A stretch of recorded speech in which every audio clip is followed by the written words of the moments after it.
Well, speaking of hell, thank you for the segue. One of the actually that this ties into a couple of the books that you've done recently, but one of the books that you did recently was a collaboration with Mark Russell. A couple of books. One's called God is Disappointed in You, and the other is called Apocrypha Now. Um, Tell me about these two books and why you decided to embark on this project. Oh, those are great. I just love working on this so much. In my life, I've wanted to read the Bible for years, and then I was hanging out with Mark, and we were at a bar, and uh, I was asking him about Job because to me, Job is the dumbest story ever. Like it's God who basically tortures, uh, uh, his biggest devotee, and I and it's just it's absurd. It's like there's how do you sell a religion saying that your God is going to torture you? Like it just didn't make any sense. And it's like, why is this story relevant? It just seems like a story about, God being an a-hole. And and Mark, so we talked about this, and Mark was saying, well, it the best interpretation that he's read was one where it's not about God at all. It's really about man, and that we have an incomprehension of God, and you need to look at it purely from the point of view of man. That the God aspect of it and the bet that God makes with the devil is kind of irrelevant. It's about a personal struggle and blah blah. Anyway, we talked about this for 4 beers, and I'd liked Mark's writing. We'd hung out, before, and he'd done these stories about Superman. He'd done these other comics and short stories, and I was always just bugging him, and saying, "Hey, if you ever have a project that, like, let's do something together." But then talking about the Bible, I thought, here's a chance for me to read the Bible. Like I hadn't to that point read the Bible, and I've tried a few times.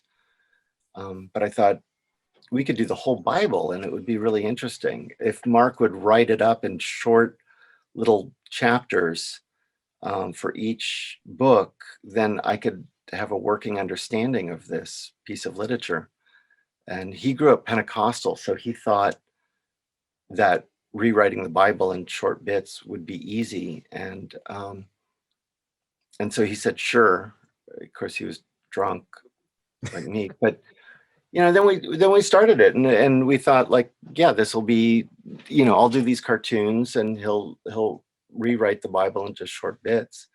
And so for me, it was a way to learn about this, to learn about the book, and it was great. I really liked it, and we took it real seriously, and we thought it was maybe a 2-month project, and then it turned into, I don't know, 2 or 3 years or something. We worked on it, but we really wanted to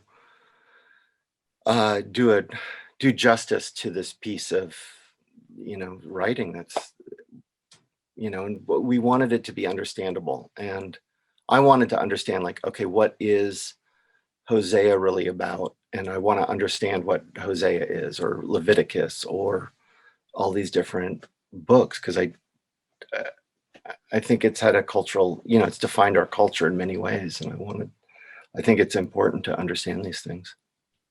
Now, were you guys able to go all the way from Genesis to the Book of Revelations? Yeah, yeah. We went through, the whole thing. And then some of them, at first, we were trying to do it where each book was reduced down to 4 paragraphs. But some of the books, like Genesis, it's sprawling, and it just moves through just a ton of characters.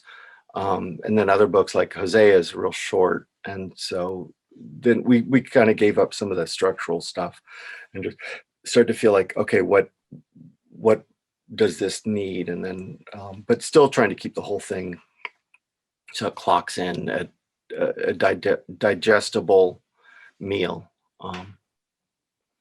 Yeah, it was good. I mean, because what's funny is now I'm watching these dumb, the serial killer movies, and they're like, oh, he's writing Euripides on the wall, and it's like some quote from, and they're like, oh yeah, I know that quote, I know what that's referencing, I know. Or when what the asshole that gets on the Supreme Court, Kavanaugh, and he's like quoting you know sow seeds in the wind and you'll reap a whirlwind. I mean, basically it's a vengeance quote, completely asinine. But I know that, yeah, it's like, oh, that's from Hosea, and his wife is cheating on him, and this is about having faith in God, kind of. But this quote is about vengeance, and I was like, yeah, that's not a good sign.